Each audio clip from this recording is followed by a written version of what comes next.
राधे राधे। जय श्री कृष्णा। श्री राधा रानी की कृपा से आज श्री राधा चरित्र का भाग 15 है। आज तो हम बड़ी अद्भुत लीला को सुनने वाले हैं जिसका वर्णन भागवत में दिया है। जिस लीला का नाम है महारास की लीला। लेकिन ये भागवत वाला रास नहीं है, उसमें तो शरद पूर्णिमा का रास है। लेकिन ब्रज में तो प्रतिदिन ही रास होता है, जिसमें प्रिया प्रियतम और सारी सखियाँ, सारी सहचरियाँ रास करती हैं। तो आज श्री कृष्ण ने, श्याम सुंदर ने अपने बालपन की सहचरी को यानी मुरली को आज अपने सुकोमल अधरों पर, होठों पर धारण करा हुआ है। तो ऐसे श्याम सुंदर ने अपने वेणु का तान छेड़ा, नाद किया कि ब्रज की, वृंदावन के सारे वृक्ष वल्लरी झूम उठे, आनंद में डूब गए। लताएं तो नृत्य कर रही हैं, लहरा रही हैं, आनंद ले रही हैं। जितने भी लोग हैं, स्वर्ग लोक, ब्रह्म लोक, वैकुंठ लोक, कैलाश, जितने भी तल हैं, तरातल, वितल, सुतल, महातल, हर जगह, हर कण श्री ठाकुर जी की बांसुरी की सुंदर धारा बह रही है। और उसी में ठाकुर जी अपनी सखी सहचरी योग को आमंत्रित कर रहे हैं, निमंत्रित कर रहे हैं। उसी के बीच रिमझिम बूंदे आकाश से धरती पर गिर रही हैं और जो आनंद आ रहा है उसका तो वर्णन क्या ही करें। पूरा ब्रजमंडल श्री श्याम सुंदर की बांसुरी से झूम उठा है, गूंज उठा है। चाहे पशु हो या पक्षी, सब उस मधुर बांसुरी का रस पान करके मंत्र मुग्ध हो रहे हैं। सब उस रसमयी बांसुरी के रस में डूबे जा रहे हैं, डूबे जा रहे हैं। सारी सखियां आई सुनने, गोपियां आई सुनने, परंतु आज श्री राधा रानी नहीं आई। उनके लिए ठाकुर जी और ताकत से लगाकर वंशी का वादन कर रहे हैं कि उन तक बांसुरी की आवाज़ पहुंच जाए, वो सुन लें। और वहाँ तो श्री राधा रानी तो किसी और ही भाव में बैठी हुई हैं, उनको तो वंशी सुनाई ही नहीं दे रही है। किसी ने उनसे कह दिया कि गोपाल लालजू तो ब्रज छोड़कर चले गए। तो यही सुनते मान श्री जी विरह में डूब गई, विकल हो गई। उधर श्याम सुंदर बांसुरी बजाए जा रहे हैं, बजाए जा रहे हैं, और सारी सखियां कह रही हैं कि आज कैसे मिलन होगा, रास लीला कैसे होगी। तो सारी सखियां झुंड बनाकर श्री जी के पास दौड़ी दौड़ी गई, कान में कहती हैं कि हे स्वामी जी, श्याम सुंदर लौट कर आए हैं। और जैसे सुना कि वो लौट कर आए हैं, वैसे ही भागी बावरी की तरह वो भागती भागती श्याम सुंदर के पास जाकर के अपनी उपस्थिति देती हैं और लालजू से कहती हैं, आपने मुझे पुकारा। तो श्याम सुंदर कहे कि आपने इतनी देर क्यों लगाई आने में, हमने इतने तेज तेज बांसुरी बजाई लेकिन आप तो आ ही नहीं रही थी। तो श्री जी कहती हैं कि मुझे स्वप्न में दिखा कि आप तो ब्रज छोड़कर चले गए। तो श्याम सुंदर कहते हैं, स्वामी जी, आपसे बिन बताए हम ब्रज कैसे छोड़ सकते हैं।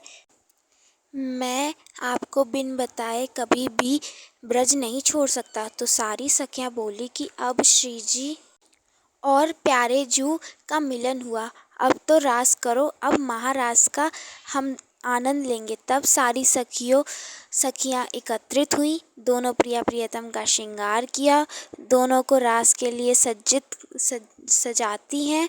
दोनों की साज सज्जा हो गई, दोनों प्रिया प्रियतम श्रृंगार का पूर्ण हो गया। तब जाकर श्री यमुना महारानी के किनारे महारास का आनंद ले रहे हैं। दोनों प्रिया प्रियतम एक दूसरे के संग महारास का आनंद ले रहे हैं, रस ले रहे हैं। गोपियों के मध्य में राज्य कर रहे हैं श्याम सुंदर, श्री राधिके जू महारास रच रहे हैं। आहा, कितना आनंद हो रहा है। और चलिए महाराज का दर्शन करते हैं।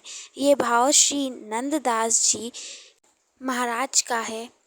देखो देखो री नागर नट, नृत्यत कालिंदी तट, देखो देखो री नागर नट, नितत कालिंदी तट।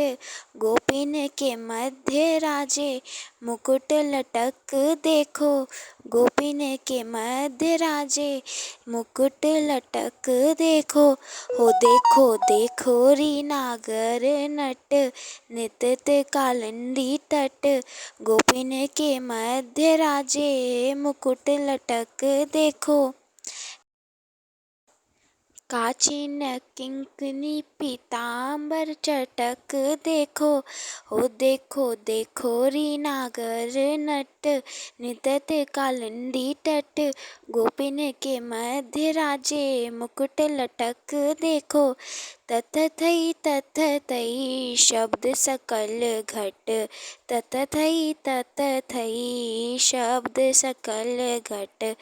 अर्पत तीरप गति पद ही पटक देखो।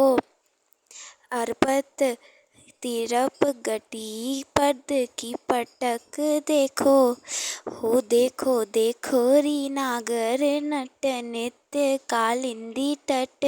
गोपिन के मध्य राजे मुकुट लटक देखो। देखो देखो री नागर नट, नितत कालिंदी तट।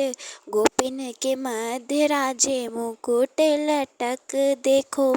रास मध्य राधा राधा मुरली में यही रटत। रास मध्य राधा राधा मुरली में यही रट। नंददास गावे ताहा निपट निकट देखो। नंददास गावे ताहा निपट निकट देखो।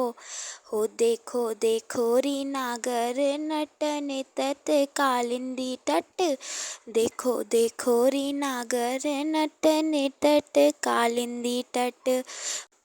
गोपिन के मध्य राजे मुकुट लटक देखो। गोपिन के मध्य राजे मुकुट लटक देखो। बोलिए श्री रासेश्वरी श्री राधा रानी की जय। तो जो भाव था ये नंददास जी की का है। उन्होंने ये भाव गाया था अपने मृत्यु के पहले, जब मृत्यु से कुछ क्षण पहले उन्होंने ये भाव गाया था। तो ऐसा अद्भुत महारास हुआ है वृंदावन में। तो जो ये बांसुरी है जो ठाकुर जी बजा रहे हैं, उसको श्री जी कहती हैं कि हे श्याम सुंदर, आज आप मुरली जो बजा रहे हैं ये मैंने तो सिखाई थी, तो लाओ आपको मैं फिर से दिखाती हूँ कि कैसे बजाते हैं मुरली। तो श्री जी ने उनसे वेणु ले ली और स्वयं के अधरों पर रखकर उनसे बजाने लगी। लेकिन वह जो बांसुरी थी वह तो बज ही नहीं रही थी। तो सखियों से श्री जी ने पूछा कि सखियों ये बज क्यों नहीं रही है। तो सखियों ने कहा ये आपसे नहीं बजेगी। तो कन्हैया बोले हाँ ये आपसे नहीं बजेगी। तो श्री जी कहती हैं कि श्याम सुंदर ऐसा क्यों हमसे नहीं बजेगी, आपको ही तो मैंने सिखाया था वंशी वादन। तो कन्हैया बोले कि ये सिर्फ राधा नाम के चलने से ही बजती है।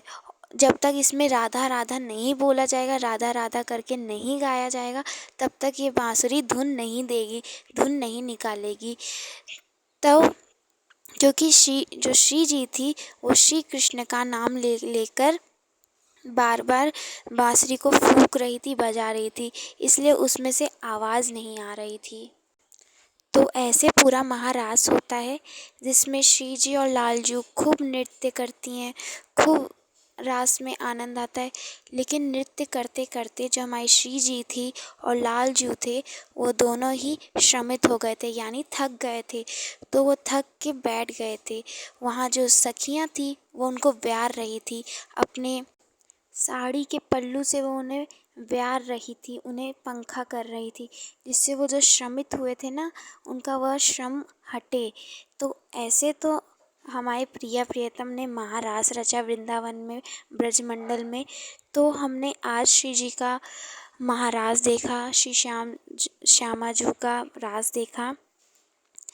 और ऐसे ही इस लीला का यहीं पे अंत होता है। ऐसी और लीलाओं को हम कल जानेंगे। तब तक के लिए राधे राधे, जय श्री कृष्णा।